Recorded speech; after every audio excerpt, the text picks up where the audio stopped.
Ok, vous avez les images. Alors, je vous montre quelque chose. L'image, les images. Ouais, ce serait peut-être pas mal de les transférer sur leur propre calque, mais on va pas faire ça tout de suite, ça va. Elles sont arrivées après la création des blocs, donc elles sont au-dessus. Mettez une image à l'endroit du texte.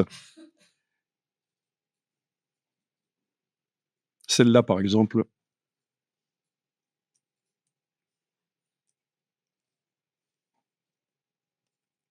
Faites en sorte avec l'outil de transformation que, en le prenant la poignée, la touche majuscule et Alt, faites en sorte qu'elle ne déborde pas de la colonne. Donc redimensionnez-la. Voilà. Enfin, je veux dire la colonne en couleur, hein, le bloc en fait, le bloc. Elle déborde de la colonne, mais pas du bloc. Oui, parce qu'on a mis de la marge sur le body text. Donc, mais oui, faites en sorte qu'elle soit comme ça. Donc, outil de transformation pour transformer la dimension du bloc et de son contenu, sans avoir double-cliqué, sans avoir cliqué sur le réticule central, sinon vous êtes au niveau du contenu et c'est pas ce qu'on veut. Je clique à côté, je reclique sur le bloc, pas double-clic. Outil de transformation, poignée du coin, Alt majuscule, je lâche le bouton la souris, puis la touche et les touches au clavier. Et voilà.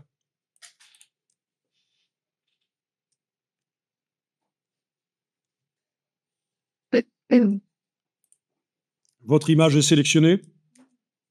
Demandez menu Objet, Disposition, Arrière-plan. Objet, Disposition, Arrière-plan. Elle est passée derrière le bloc en couleur, parce qu'elle est sur le même calque.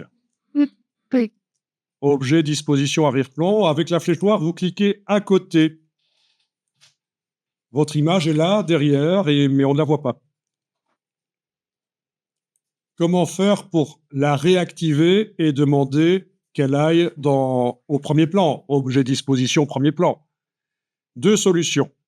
Si vous savez qu'elle est là, vous pouvez, avec la touche contrôle du PC ou commande du Mac, cliquer.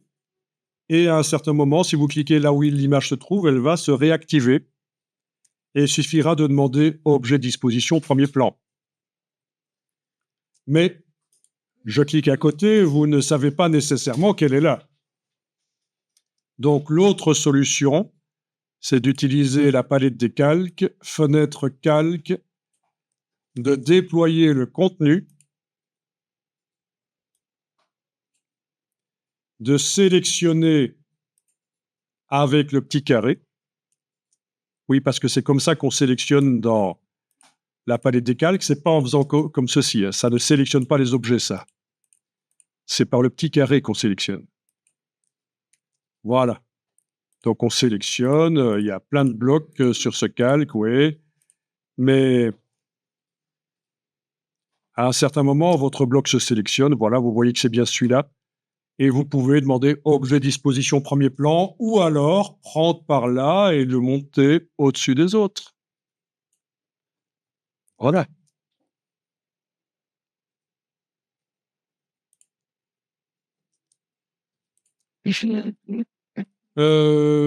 Oui, on a un seul calque. En fait, il y en a un autre qui s'appelle pas utile pour cet exercice. Les autres, vous l'avez pas? Si, hein. Mais ça, on n'y chipote pas. C'est pas utile pour cet exercice. Qui l'eût cru?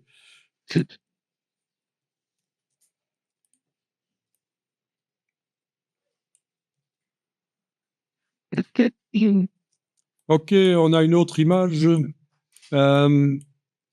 Celle-là est intéressante, je pense. Ouais, celle-là est très intéressante. Parce que c'est quoi comme image d'ailleurs? Si je vais voir dans la palette lien, ah, c'est du JPEG. Les autres sont du PNG. Elles peuvent avoir de la transparence. Tous les PNG n'ont pas de la transparence, mais il se trouve que ces images ici sur Wikipédia ont été préparées pour qu'il y ait de la transparence autour. Mais le JPEG ne peut jamais avoir de la transparence, sauf le JPEG 2000, mais c'est un autre format. On parle vraiment du JPEG de base que tout le monde utilise ici, jamais de transparence. Donc, soit il faudrait ouvrir l'image dans Photoshop, supprimer le fond, l'enregistrer au format PNG ou PSD, c'est encore mieux, format Photoshop PSD. mais il y a aussi la possibilité de masquer automatiquement. Quand on a un fond, comme ça marche. Si vous avez un objet qui est dans un décor complexe, ça marche pas. Mais un fond, InDesign peut tenter de vous faire quelque chose. Ce sera toujours moins bien que Photoshop. Objet, masque, option. En ayant l'image là sélectionnée, je l'ai mise sur le fond coloré pour voir que le fond est blanc en fait. Hein. C'est des pixels blancs.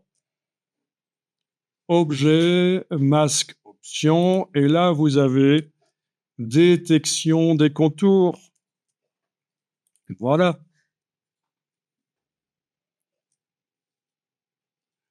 Vous voyez ce qui se passe ici? Il y a un trou normalement, c'est le décor. Ben, vous allez devoir cocher inclure les contours intérieurs. Voilà. Et ça fait le trou. OK. Quand on clique à côté et qu'on zoome, ça n'a pas fait un trop mauvais boulot dans ce cas-ci.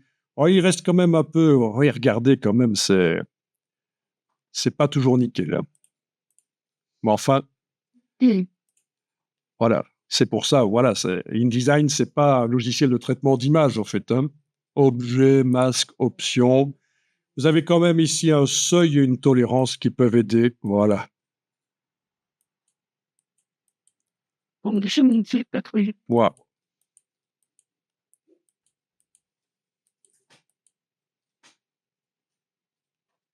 OK.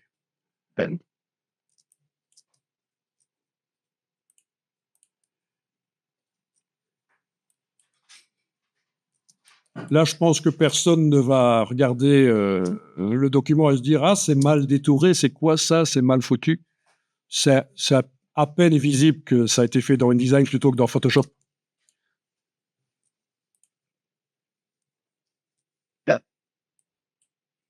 OK, je vais mettre la troisième image là. Et voilà. À redimensionner si nécessaire.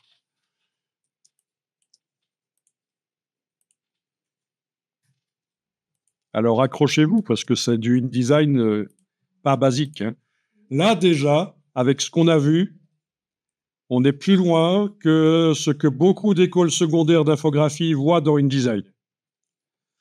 Il y a des bonnes écoles où ils vont très loin. Il faut vraiment les gens qui sortent de sections techniques sont prêts à l'emploi pour InDesign. Mais il y a beaucoup d'écoles aussi où c'est de l'occupationnel et ils vont pas très loin. Donc voilà. Sauf que eux, et voilà, ils ont 3 ans, quoi. Hein. 4e, 5e, 6e technique.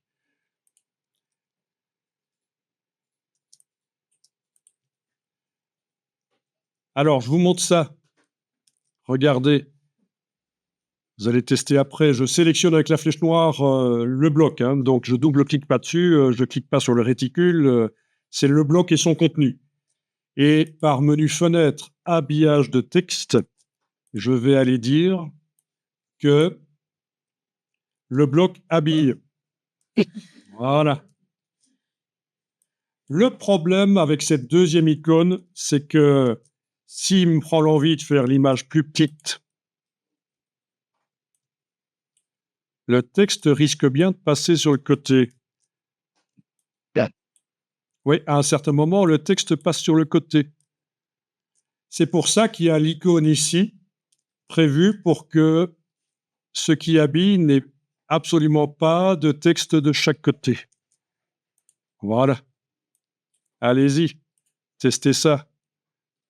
Et donc ça, c'est une manière de mettre des images dans le flux du texte, en quelque sorte. Visuellement, elle est dans le flux du texte. Elle se met entre 2 paragraphes, si je veux. Enfin non, elle est même au milieu d'un paragraphe. Voilà, je peux faire la même chose pour l'autre image. La bouger. L'autre image. La bouger. Voilà. C'est facile comme mise en page.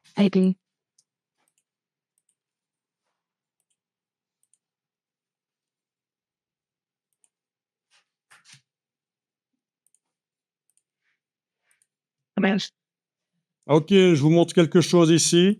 Si je sélectionne l'image et que je demande objet, effet, ombre portée, il y a possibilité d'aller mettre une ombre portée derrière. Mais ça ne correspond pas vraiment. Je vais annuler ici, je vais le faire sur une autre ici, vous allez voir. Voilà, celle-là par exemple. Objet, effet, ombre portée. C'est juste la zone des pixels qui fait une ombre. Je veux dire, c'est pas une vraie ombre sous l'objet, quoi. Sur le premier, ça marche. Sur le premier, quand ils sont plats, ça marche, mais celui-là, ça marche pas.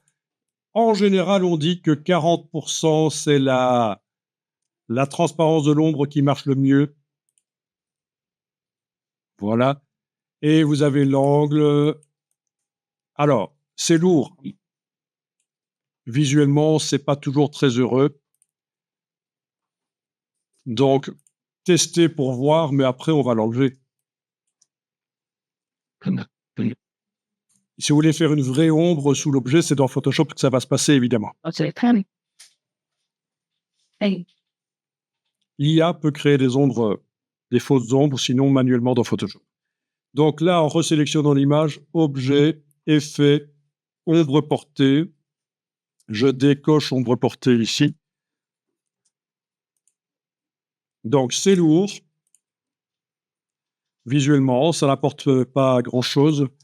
Ce n'est pas une vraie ombre sous l'objet physique posé sur la table. Mais sinon, vous avez l'astuce 40% pour les ombres pour l'impression, c'est en général la bonne tape. 40% de noir.